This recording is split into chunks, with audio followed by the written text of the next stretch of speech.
Assalamualaikum warahmatullahi wabarakatuh. Perkenalkan, nama saya Muhammad Novandi Hamid Saman. Saya dari jurusan Psikologi Universitas Muhammad Warman, yang hari ini akan memberi materi mengenai depresi dan pengaruh pada diri kita. Materi ini merupakan program kerja saya, yaitu program kerja KKN 46 Merancang Hulu. Mari kita mulai. Depresi merupakan gangguan psikologi yang cukup serius ketika tidak ditangani dengan cepat. Kenapa? Karena depresi ini bisa memakan korban jiwa. Karena gangguan satu ini dia menyerang langsung pada mood seseorang dan juga pikiran dan ataupun kognitif seseorang. Jadi, jika tidak ditangani dengan cepat, maka akan terjadi hal-hal yang tidak diinginkan. Untuk materi hari ini, saya akan menjelaskan 4 hal, yaitu pengertian depresi, gejala-gejala depresi, penyebab depresi, dan apa yang saja yang kita, apa yang bisa kita bantu untuk menolong orang yang mengalami depresi. Pertama-tama saya akan menjelaskan mengenai pengertian depresi. Apa itu depresi? Depresi merupakan sebuah gangguan perasaan hati yang ditandai dengan rasa sedih yang berkepanjangan dan kehilangan minat terhadap kegiatan-kegiatan yang biasanya dilakukan dengan senang hati. Depresi juga terjadi akibat banyaknya peristiwa kehidupan yang menimbulkan stres bagi seseorang. Jadi depresi itu perubahan mood yang sangat cepat yang bisa yang awalnya dulunya senang menjadi rasa murung terus, merasa sedih terus sehingga melakukan kegiatan sehari-hari pun tidak bisa, merasakan dirinya senang pun tidak bisa, merasakan dia harus merasa senang, dia harus melakukan kegiatan ini, dia akan menjadi penutup diri karena depresi ini. Karena depresi itu dia menyerang mood dan pikiran kita seperti itu. Nah, gejala-gejalanya yang muncul pada fisik seperti apa? Pertama, gangguan pola tidur karena mereka merasa murung terus, merasa di kamar terus, tidak bisa melakukan apapun, merasa sedih, merasa murung, setiap hari harus tidur. Jadi, yang waktunya tidurnya malam menjadi siang, siang yang yang siangnya malah tidur terus dan malamnya malah aktif. Jadi ya seperti itu, gangguan pola tidur. Mereka tidak bisa mengatur kapan dia bisa tidur. Karena susah tidur itulah, mereka akan susah berkonsentrasi.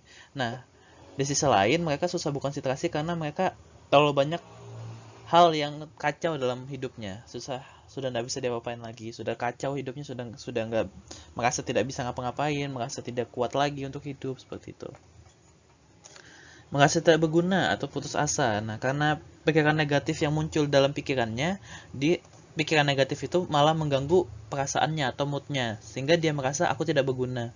Aku dengan memberikan kata-kata negatif pada dirinya sendiri, maka dia mulai memikirkan aku tidak berguna, aku putus asa. Ini hidupku gini-gini aja, aku masa kayak gini kayak gini kayak gini. Nah, itu merupakan pikiran negatif yang betul-betul dapat mengganggu. Makanya di sini bilang merasa tidak berguna atau putus asa.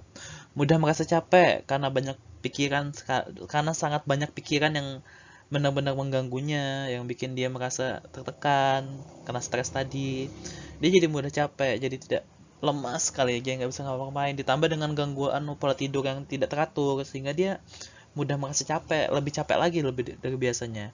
Nafsu makan berkurang, itu memang sudah terlihat kan, sudah fisiknya sudah lemah, dia nggak bisa tidur, sudah susah berkonsentrasi, dan uh, otaknya, maaf, pikirannya sudah terganggu dengan pikiran-pikiran negatif yang jelek-jelek terhadap dirinya. Dia sudah mulai nafsu makan juga berkurang karena merasa buat apa makan, tidak ada hasilnya juga.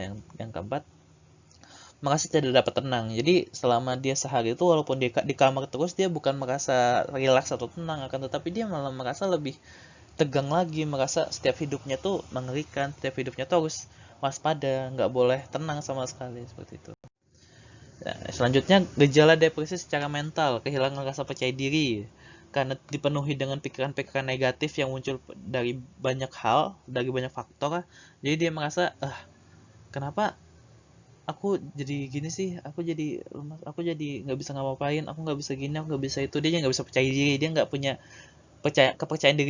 kepercayaan diri terhadap dirinya tuh hilang gitu loh. Menjadi mudah sensitif tadi karena kurang tidur, jarang makan, habis itu eh, merasa putus asa, dia jadi lebih sensitif terhadap banyak hal. Kalau dibilang sedikit langsung marah-marah seperti itu. Dia langsung kayak apa sih ini, langsung marah kan. Sebenarnya itu karena pola pikirnya sudah terganggu gitu, sudah capek, sudah nggak makan, sudah banyak pikiran gitu. Jadi mulai sensitif. Muncul perasaan terbebani tanpa alasan.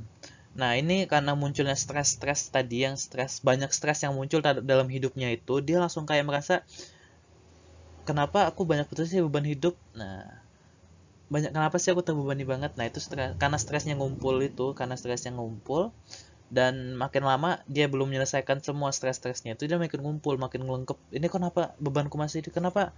Contohnya gini, kenapa keluarga aku meninggal, abis itu aku bangkrut, abis itu uangku nggak ada. Nah, itu makin ditumpuk, itu bisa menjadi suatu depresi, sangat-sangat berat. Anda merasa bersalah, pernah merasa bersalah terhadap sesuatu, dan dia merasa belum bisa memaafkannya, belum bisa merasa bersalah sampai dirinya sendiri sampai akhir nanti. Penyebab munculnya depresi, sebenarnya depresi itu muncul dari peristiwa-peristiwa hidup tertentu, seperti kebangkutan, kematian yang bertumpuk kan langsung jadi satu. Contohnya tadi si orang tua A meninggal, habis itu dia langsung bangkrut, nggak punya uang, dia nggak bisa cari kerja, dia masih di bawah umur, itu langsung bisa memunculkan depresi yang besar banget terhadap dirinya nanti. Nah, akan tetapi kalau misal kita lihat dari bagian medis, penyebab depresi sendiri itu belum dapat diketahui secara pasti. Nah, tapi para peneliti atau para ilmuwan sudah menemukan beberapa faktor yang bisa mempengaruhi depresi tersebut. Salah satunya adalah gangguan, penyebabnya biologis. Jadi ada dalam tubuh kita sendiri dan juga dari lingkungan kita. Nah, kita lihat. Nih, dari faktor fisik. Pertama, faktor genetik. Nah, jadi gini, kalau kita lihat kan, kok bisa sih genetik bisa mempengaruhi gangguan mood? Nah, kita lihat dulu. Ada beberapa studi yang dilihat dari saudara kembar gitu. Kalau misalnya orang tuanya punya gangguan psikologi depresi yang sangat berat, itu bisa mempengaruhi terhadap anak kembarnya ini. Anak kembar itu jadi kayak punya apa ya, zat hormon yang betul-betul bikin dia mudah depresi gitu. Nah, akan tetapi studi ini masih dalam tahap penelitian lagi, masih dalam tahap penelusuran proses lagi, karena kita belum tahu benar-benar apakah genetik ini sudah memang salah satu faktor untuk munculnya depresi atau tidak. Yang kedua, susunan kimia pada otak dan tubuh. Nah, di sini ada yang namanya zat kimia serotonin. Serotonin itu yang mempengaruhi perasaan hati, yang dimana dia tuh membantu untuk mengubah proposal, apakah hatiku ini senang atau tidak, seperti itu. Nah, jika dari penelitian yang dilihat, kalau misalnya orang yang memiliki serotonin yang lebih sedikit daripada orang pada umumnya, itu akan mudah mengalami depresi. Akan tetapi itu juga masih dalam tahap penelitian lagi. Lebih jelasnya lagi akan dijelaskan, karena ada beberapa studi atau penelitian yang diajukan bahwa peningkatan serotonin juga bisa dapat mempengaruhi apakah orang mudah depresi atau tidak. Nah, jadi dalam faktor genetik dan juga zat kimia tubuh itu masih di dalam proses penelitian. Selanjutnya gaya hidup, seperti yang stres tadi, yang seperti materi kemarin itu stres. Dengan gaya hidup yang tidak sehat, kita juga mulai membiasakan diri untuk mengurangi kesehatan mental kita, yang dimana kesehatan mental itu betul-betul terfokus pada tubuh kita juga. Jadi kalau misalnya kita makanan kita tidak sehat, atau kita nggak punya gaya hidup sehat, maka stres akan muncul. Stres ini jika berkepanjangan atau banyak sekali akan membuat kita menjadi depresi ke depannya untuk tahun-tahun ke depan jika tidak diselesaikan stres ini. Menggunakan obat-obat terlarang itu sudah pasti. Kenapa di dalam obat-obat terlarang itu ada zat-zat yang perlu kita lihat dulu, kalau zat-zatnya itu bisa mengganggu otak kita atau tidak. Kalau misalnya iya, itu bisa membuat otak kita tuh bekerja lebih gitu loh, bekerja lebih, dan juga mengubah zat-zat kimia dalam tubuh kita dan membuat otak kita menjadi terganggu seperti itu. Tahapan perkembangan ini maksudnya apa? perubahan dari kita anak-anak ke remaja ke dewasa, dewasa ke lansia. Nah, di setiap tahap perkembangan ini ada tugas-tugasnya. Misalnya di anak-anak kita harus ngapain? Kita harus bisa belajar ini. Mohon maaf, kita harus belajar. Oh, kita harus bisa beradaptasi dengan lingkungan. Kita harus bisa membaca, berjalan apa segala dan apa yang lain-lain. Untuk di tahap remaja kita harus seperti apa? Masa pubertas, yaitu perubahan fisik, kita harus bisa merasakan perubahan fisiknya. Habis itu kita harus memenuhi kebutuhan sosial orang lain juga karena kita dalam tahap remaja. Nah, di setiap tahapan-tahapan ini ada proses yang dimana kita akan mengalami stres karena terbebani dengan tahapan perkembangan yang harus kita selesaikan. Nah, disinilah kita akan merasakan stres yang banyak dan itu bisa memunculkan depresi seperti itu. Akan tetapi dalam penelitian tahun-tahun ini anak-anak dari umur 11 tahun bisa merasakan depresi. Itu masih penelitian yang dilihat di Amerika. Nah, untuk faktor psikis bagaimana? Yaitu pola pikir. Kepercayaan bahwa diri kita itu tidak akan pernah bisa mendapatkan hal yang baik di dunia dan juga positif di dunia, itu akan mengubah pola pikir kita untuk menjadi lebih negatif. Contohnya seperti ini, saya dikasih hadiah gitu, dikasih kue. Aku merasa kenapa aku dikasih kue? Aku kan gak guna, aku kan tidak hebat, aku kan bukan orang yang gini. Nah, itu bisa mengubah pola pikir kita yang awalnya positif menjadi negatif. Padahal itu cuma dikasih hadiah karena dia senang sama kita, tapi kita tuh malah pikir negatif terhadap diri kita sendiri. Nah, itu bisa membuat depresi itu muncul. Yang kedua, gaya hidup sudah dijelaskan sebelumnya. Stres. Nah, sudah dijelaskan pada materi sebelumnya, padahal stres itu bisa memicu depresi. Kenapa? Karena jika stres yang kita punya tidak diselesaikan pada waktunya, atau coping yang kita lakukan itu tidak berhasil, atau manajemen stres yang kita lakukan itu tidak berhasil, itu dapat menimbulkan depresi yang sangat dalam. Ya, ditambah contohnya lagi seperti ada kematian yang mendalam, ditambah dengan perceraian, itu juga bisa membuat kita stres seperti itu. Oke. Apa yang bisa kita lakukan? Sebenarnya depresi itu merupakan penyakit mental yang cukup berbahaya. Mengatasi depresi memerlukan suatu keahlian khusus, yaitu kesehatan mental, agar tidak terjadi hal yang tidak diinginkan. Akan tetapi kita tetap bisa membantu orang yang terkena depresi dengan beberapa cara. Yang keempat ini seperti apa? Bagaimana membantu orang yang mengalami depresi? Nah, depresi kan merupakan masalah yang cukup berat nih, dan dapat membahayakan seseorang yang mengalaminya. Contohnya seperti meninggal. Karena itu, kita memerlukan seseorang yang memiliki pendidikan di bidang kesehatan mental. Akan tetapi, walaupun misalnya nggak ada nih psikolog di daerah sana, nah kita bisa membantu mereka dulu sampai mereka menemukan pertolongan. Nah, akan tetapi cara-cara yang harus saya sampaikan ini harus konsisten ya, agar orang yang merasakan depresi ini bisa merasakan keadaan kita dan kita tuh masih sayang sama mereka gitu. Nah, caranya seperti apa? Saya akan memberikan 3 cara. Yang pertama adalah dengarkan curhatan teman yang sedang depresi.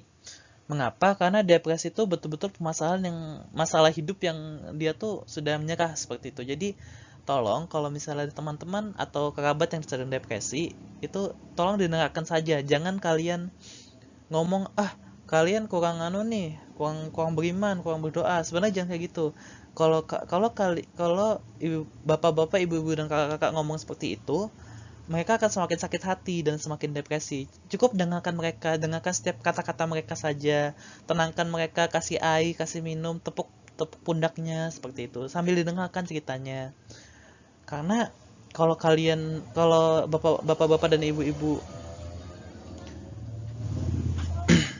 memaksa dia untuk berdoa seperti itu jangan dulu, belum saatnya. Tunggu sudah lebih reda, sudah berapa minggu, sudah berapa bulan, baru mungkin diajak bersama-sama untuk ke masjid atau ke gereja atau ke wisnu seperti itu.